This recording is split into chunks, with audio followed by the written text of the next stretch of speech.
तिरंगा यात्रा पूर्वे सूरत रंगायु त्रिरंगाना रंगे पोलीस कमिश्नरे वाहन चालकोમાં વિતરિત કર્યા ઝંડા।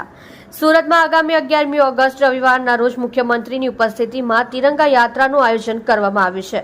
તે અગાઉ સુરત ત્રિરંગાના રંગે રંગાયું હોવા તેવું જોવા મળી રહ્યું છે। તિરંગા યાત્રા પૂર્વે સુરત પોલીસ કમિશનર દ્વારા વાહન ચાલકોની ઝંડા વિતરણ કરવામાં આવ્યા હતા। વાહનો પર તિરંગા લગાવાયા। પોલીસ કમિશનર અનુપમસિંહ ગેહલોત દ્વારા વાય જંકશન પર લોકોને તિરંગા આપવામાં આવ્યા હતા। 15મી ઓગસ્ટે દરેક ઘરે અને વાહનો પર તિરંગા લહેરાવાયા તે હેતુથી આ કાર્યક્રમનું આયોજન કરવામાં આવ્યું હતું। આ કાર્યક્રમમાં પોલીસના ઉચ્ચ અધિકારીઓ પણ જોડાયા હતા। તડામાર તૈયારીઓ શરૂ। આઝાદીના પર્વ 15મી ઓગસ્ટ અગાઉ સુરતમાં 11મી ઓગસ્ટના રોજ 2 કિલોમીટરની ત્રિરંગા યાત્રાની તડામાર તૈયારીઓ શરૂ થઈ ગઈ છે।